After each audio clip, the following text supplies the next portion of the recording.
Bismillahirrahmanirrahim. Assalamualaikum warahmatullahi wabarakatuh. Alhamdulillahirabbil alamin wa bihi nasta'in ala umuri dunya waddin. Wassalatu wassalam ala sayyidin nabiyyin sayyidil mursalin sayyidina wa maulana Muhammad bin Abdullah sallallahu alaihi wasallam wa ala alihi wa sahbihi ajma'in wa man tabi'ahum bi ihsanin ila yaumil. Allahumma shalli wa sallim ala sayyidina Muhammadin miftah bab rahmatillah adada ma fi ilmillah salatan wa salaman da'imain bi dawami mulkillah wa ala alihi wa sahbihi wa mawala wa la hawla wa la quwwata illa billah. Nawaitu at-ta'alluma wa ta'lima wa ifadata wa istifadata wal hatta ala tamassuki bi kitabillah wa sunnati rasulillah wa du'a ila al-huda wa dalalata ala khair. Sallallahu ala sayyidina Muhammadin wa ala alihi wa sahbihi wa sallam walhamdulillahi rabbil alamin. Ma'asyiral hadirin mustami'in rahimani wa rahimakumullah. Alhamdulillah, bersyukur kita kehadirat Allah Subhanahu wa taala atas segala limpahan rahmat, nikmat, berkat yang banyak Allah bagi kepada kita semua. Meski dalam keadaan panas sekali di luar, karena kita tahu BMKG menyebutkan Palembang ini adalah kota nomor 2 terpanas di Indonesia setelah Makassar. Kita akan dilanda musim panas yang betul-betul panas sampai 38 derajat ini 81 hari di Palembang. Beda dengan Makassar 88 hari. Itu 81 hari. Mungkin awal Oktober baru agak dingin-dingin suasana kita di Palembang ini. Ini menurut BMKG, catatan BMKG Kalimantan Center yang ada di Indonesia. Insyaallah panasnya Palembang ini tidak akan pernah mengurangi rasa iman kita untuk beribadah di masjidnya Allah. Dan kita minta kepada Allah, panas yang seperti ini tidak akan pernah kita rasakan nanti di akhirat kelak. Dan minta perkumpulan kita jadi sebuah simbol telah kita berkumpul kembali di surga Allah Subhanahu wa taala. Amin ya rabbal alamin. Ma'asyiral hadirin mustami'in rahimani wa rahimakumullah. Kembali lagi ke pelajaran kita di dalam kitab Fawaidul Mukhtar, masuk ke dalam faedah-faedah di dalam sholat. Disebutkan yasihu taqaddumu takbiratul makmum ala takbiratul imam fi suratin. Sah mendahului takbiratul makmum ala takbiratul imam. Kan tak sah sebenarnya. Kalau seandainya imam dulu, makmum dulu takbir baru imam, ini boleh.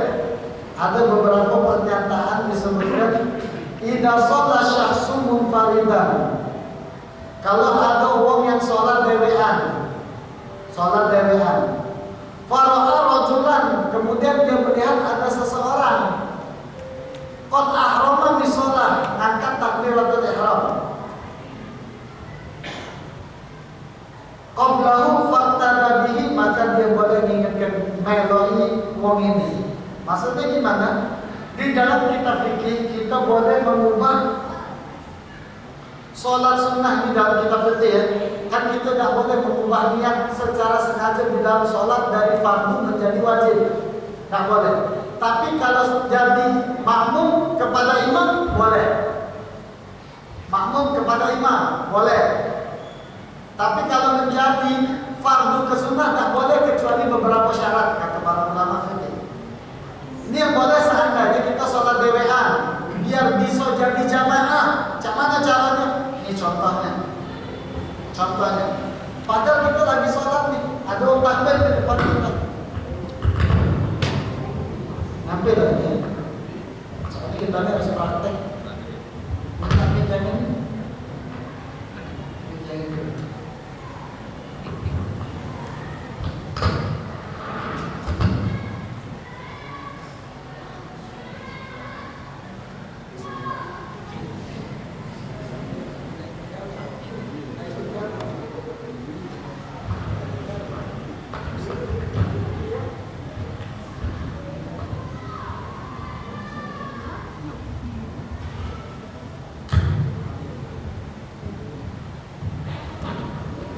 Jadi ini contoh-contoh ya, contoh.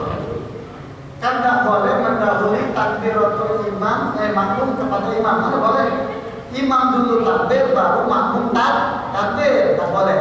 Kecuali dalam beberapa hal keadaan. Contohnya begini, ini lagi sholat, karena sholat dewean, Allahu Akbar, sholatnya munfarid dewean. Tiba-tiba di depan ada orang sholat, Allahu Akbar. Nah kita boleh di dalamnya, ya Allah aku makmuman sama orang di depan aku. Maka ini disebut jamaah, pahalanya dan pahalanya. Katakan tak boleh, padahal yang tampil duluan siapa? Si makmum. Nah di dalam faedah ini boleh. Kecuali yang tak boleh bagaimana Ustaz? Ini awal-awal, bareng-bareng, agak makmumnya tampil duluan, terus makmumnya tampil, tidak boleh. Tapi kalau di sholat tiba-tiba ada orang masuk untuk dapat fadilah jamaah, yang seperti ini boleh. Atau ada hal yang lain lagi, kata ulama di dalam kitab fikih disebutkan, di dalam kitab fikih boleh seseorang mengubah sholat sunnahnya, sholat fardunya jadi sholat sunnah, boleh. Dengan niat dihusuli lihat rikon jamaah. Kalau ada yang sholat jamaah, contohnya gimana? Anak sholat sendirian, contoh, Allahu Akbar. Ini sholatnya sholat duhur. Tiba-tiba di sebelah sini ada orang yang sholatnya berjamaah. Terus aku ngubah niatnya. Ya Allah, aku niat sholat sunnah ini.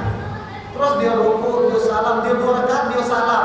Ini jadi sunnah. Terus dia sholat jamaah gabung sama orangnya, Allahu Akbar. Ini boleh. Supaya dapat apa? Faedah berjamaah. Ustaz kalau tak dibatalkan apa? Tidak apa-apa, terus saja sholatnya sah. Tapi untuk dapat fadilah jamaah, boleh bagi dia mengubah niat yang fardu tadi jadi sunnah untuk dapatkan fadilah berjamaah. Karena biar kita dapat fadilah jamaah, supaya tak tinggal. Adakah wajib ketika kita sholat melempur nih? Wong ini sholatnya duhur.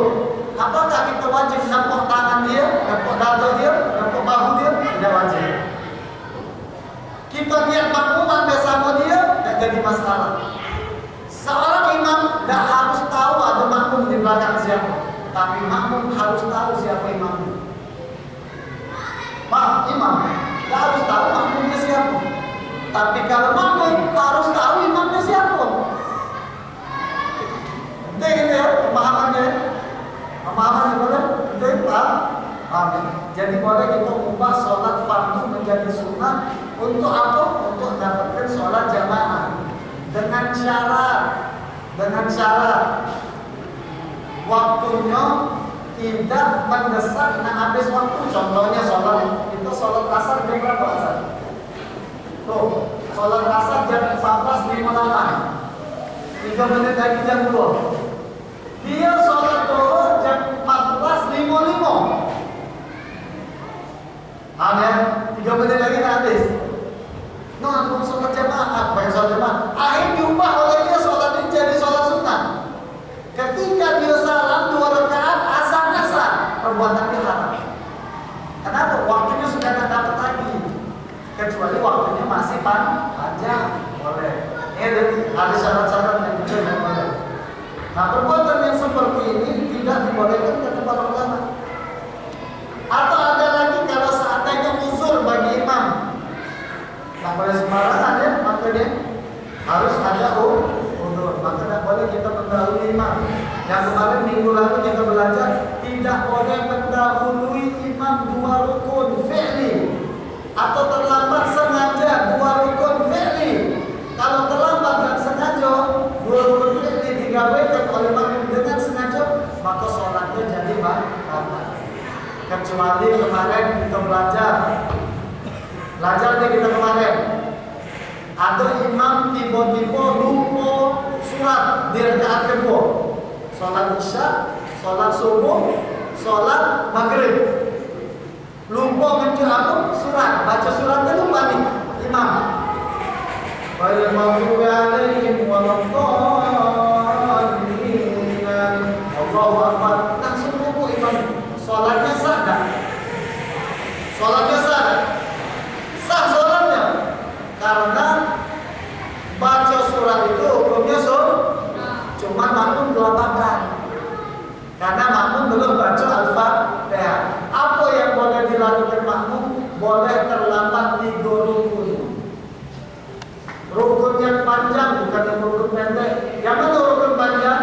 Rukun, sujud, sujud.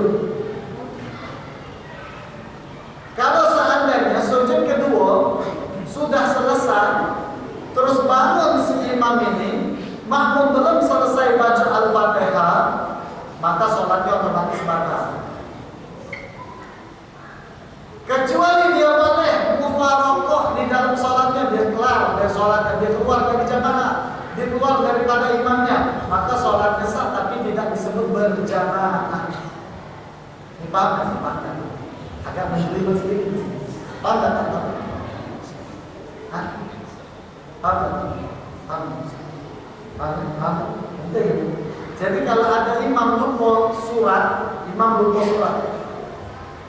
lupa surat, kan nggak boleh makmum itu terlambat 2 rukun fi'li, betul lah? Batal ya kalau sengaja. Nah ini tapi ada usul, boleh terlambat 3 rukun panjang, dan dia harus baca Al-Fatihah. Selesai baca Fatihah, susul imamnya, samakan gerakannya dengan imam, bukan nyamuk langsung, disusul imamnya. Karena apa dia terlambat? Jangan ikut begini, biasa ada subhanallah, sallallahu alaihi wasallam, subhanallah, sujud subhanallah, sampai terkejar gerakan imam. Ini yang benar. Tak boleh bagi kita kemarin yang anda jelaskan itu, Ustaz kan Fatihahnya kan ditanggung oleh imam. Fatihah makmum kan bukan. Fatihah makmum ditanggung oleh imam ketika dia masuk takbiratul ihram awal. Awal nih, dia baru masuk sholat. Besar.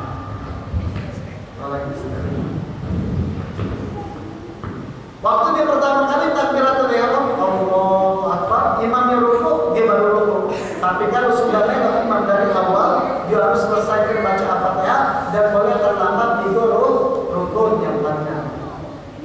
Ustaz, jangan kalau imam itu cepat bacaannya Ustaz. Ini yang imamnya, apalagi tarawih Ustaz Al-Ferrari, cepatnya jauh baca. Maka bagaimana cara kita Ustaz makmum supaya tidak terlambat sama imam kita? Maka boleh menyamakan bacaan Fatihah kita dengan imam. Imam baca Fatihah kita barengi. Nah dari sini kita akan menyempurnakan bacaan Al-Fatihah kita bersama imam sehingga kita tidak terlambat. Sampai sini ada yang tanya dulu. Baca Fatihahnya. Tak boleh. Batal salat. Jadi apa? Sampai sini paham? Daerah lain. Karena penting, karena orang bingung. Ustaz kan Fatihah makmum kan ditanggung imam. Ada beberapa keadaan. Kapan keadaannya ketika terlambat takbiratul ihram makmum untuk imam? Itu masbuk namanya. Masbuk ada masbuk tamam atau masbuk nafis. Ada masbuk sempurna 1 rakaat, ada masbuk yang kurang dari 1 rakaat.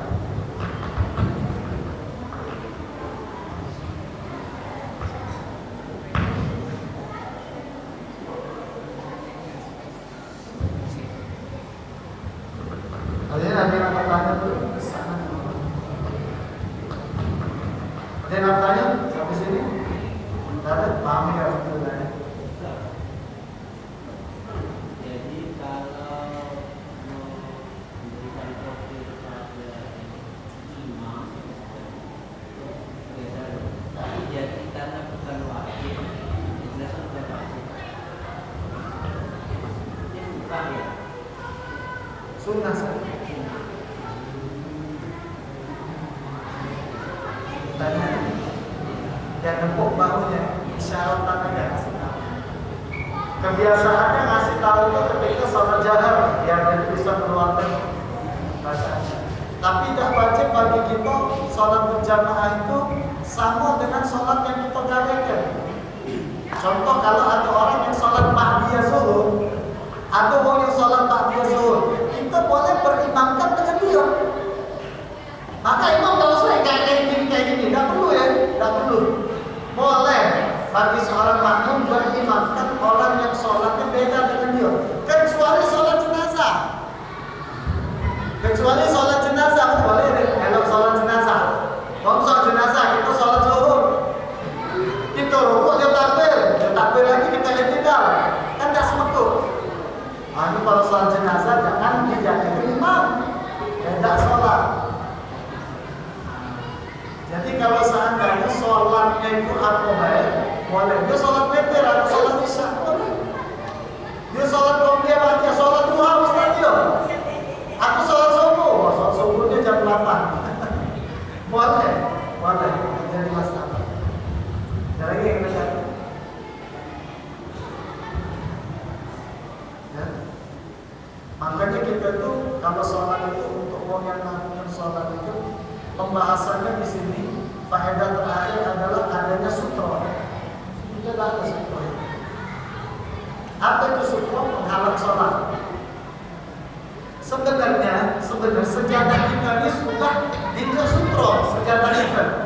sebenarnya. Sutra itu yang mana nih, yang batas ini namanya sutra. Antum berdiri di sini, sholatnya berdiri di sini. Tempat berdiri itu sebenarnya sutranya kita ya. Sutranya kita. Jadi kalau ada orang sholat itu, antum tidak boleh berjalan di belakangnya ini. Harus berjalan di depannya ini, boleh. Tapi kalau di dalam ini, maka tidak boleh. Boleh dihalang dalam dosa poin, kalau susah. Tapi kalau budak kecil yang belum pandai, belum paham apa, budak macam ini. Jadi sekali anda lihat di Masjid Agung, ada budak kecil lewat. Mungkin dia ini nak ngamalkan ilmu sunnahnya, tapi maaf kita ini mengamalkan ilmu ini dengan kebijakan. Berbijak. Budak kecil langsung wah ketawa berdarah. Budak kecil Allah dapat budak kecil. Budak kecil dia paham dia. Kalau dia tak sholat masuk surga, kalau dia mandi kau tak sholat sudah kau. Budak kecil mana ada di mehirup pun tak sudah tahu. Kalau orang tua lewat depan kos ngaco, ini lah. Kali. Tidak. Jadi kita harus bijak ya. Jadi orang yang beragama itu bijak. Budak kecil tak tahu. Kecuali maaf kadang-kadang di tempat kita kalau ada cucu yang pakai pampers, pakai popok, tahu popok, dalamnya ada najis. Itu sholat dia datang, begentolan sama kita, sholat kita jadi batal. Kalau tadi popoknya ada najis, ada kencing, makom, ada kotorannya, sholat kita. Bagaimana Ustaz kita mengelakkan anak kecil yang ada pampersnya ini? Kita boleh tolak dia, karena takut dia ada najis, tolak lagi sampai ibunya ambil. Ustaz, bagaimana yang ceritanya Sayyidina Hasan dan Husain itu ada di atas punggung Nabi Muhammad? Mereka sudah besar ya Pak. Mereka sudah kencing di lain tempat. Bukan budak-budak yang kecil-kecil. Beda orang-orang Arab. Makanya kita kalau ada budak yang belum sunat, tidak boleh digabungkan sholat sama kita. Kenapa? Pulpisnya belum ini ya.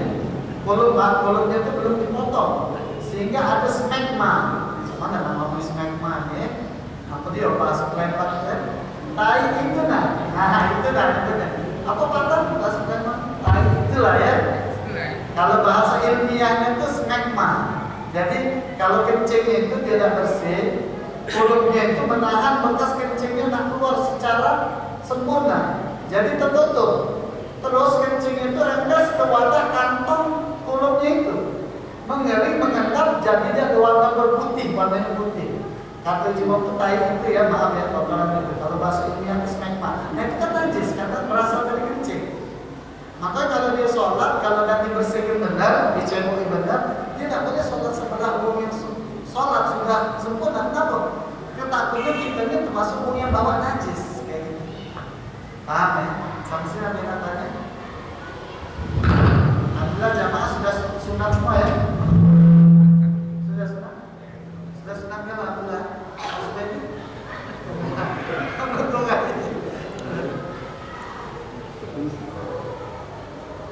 Qala al-Habib Ahmad bin Hasan al-Qas radhiyallahu anhu. Inda Abi Hanifati yafi al-mahmum qira'atu imamihi. Menurut mazhab Hanafi, kita belajar di pelajaran terakhir di dalam sholat. Menurut mazhab Hanafi, yakfi al-mahmum qira'at imamihi. Seorang makmum tidak wajib baca apapun di belakang imam. Menurut mazhab Hanafi kan, kita cuma sekedar pelajaran juga ya, sekedar faedah. Kalau kita jadi mazhab Hanafi, ketika kita sholat takbiratul ihram sholat, maka tidak wajib makmum baca Al-Fatihah.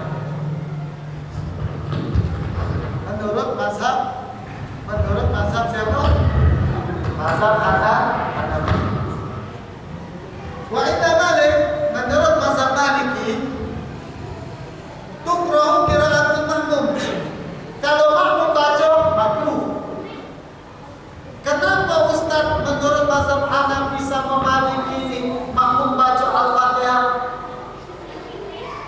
Makmumnya baca tidak dibolehkan Ustaz, karena wajib mendengarkan Al-Quran. Beda sama kita. hadis yang lain yang menunjukkan makmum itu harus wajib baca Al-Fatihah. Wali Syafi'i, menurut Imam Syafi'i, apa hukum baca Al-Fatihah? Wajib baca Al-Fatihah. Kenapa? Karena hadis baginda Nabi Muhammad SAW, la sholata liman la yaqra' bi ummil kitab. Sholat yang tidak dianggap kalau seandainya dia tidak baca Al-Fatihah. Maka dari itu penting kita ngomong makanya banyak ngomong Ustaz, kan kalau imamnya kecepatan makmum langsung melok deh imamnya. Salah ya, salah. Dia harus selesaikan baca Fatihah dan boleh terlambat di dua rukun ini mengejar. Ustaz kalau tidak mengejar sholatnya batal otomatis. Atau dia sebelum menyelesaikan si imam tiga rukun fi'il ini, si makmum boleh mufaraqah berlepas daripada imam. Akhir ada yang ingin bertanya lagi? Ajaran ini? Ada? Alhamdulillah. Insyaallah kita karena minggu depan kajian kitab baru, kitab Shadaqah, sholat al-Quran. Karena ini bukan kelas fikih ya, ini kita faedah-faedah ya. Mungkin kita akan bertanya sesuai dengan keadaan sholat. Tidak harus bertanya dengan tema yang disampaikan oleh Al-Fadhil. Dan pada saya boleh juga bertanya dengan hal yang lain. Insyaallah kita akan lanjutkan pelajaran itu minggu depan dengan bab baru yaitu kitab Shadaqah. Wallahu a'lam bishawab. Terakhir kita baca Al-Fatihah, kita hadiahkan buat Bapak Teddy. Yang beliau ini salah satu ahli majelis kita yang sekarang dirawat di rumah sakit mana? Rumah sakit umum di ruang ICU. Kita doakan beliau sekarang dirawat di rumah sakit, semoga diberikan kesehatan, dimudahkan oleh Allah dalam pengobatannya, disegerakan kesehatan kesembuhannya. Wala syukur ala man wala ilaha wa la hadratin Nabi Muhammad sallallahu alaihi wasallam Al-Fatihah.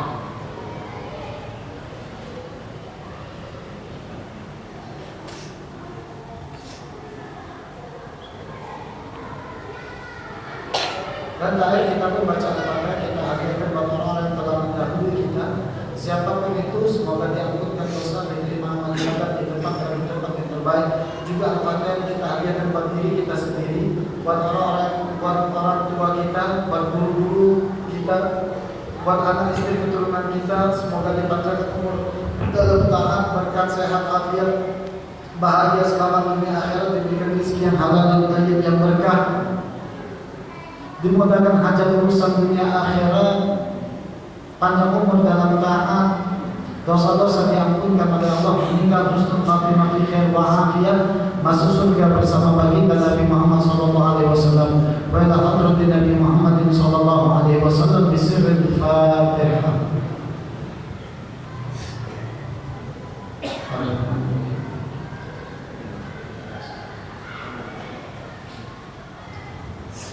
Wa la minkum wa billahi taufiq wal hidayah. Wassalamu alaikum warahmatullahi wabarakatuh.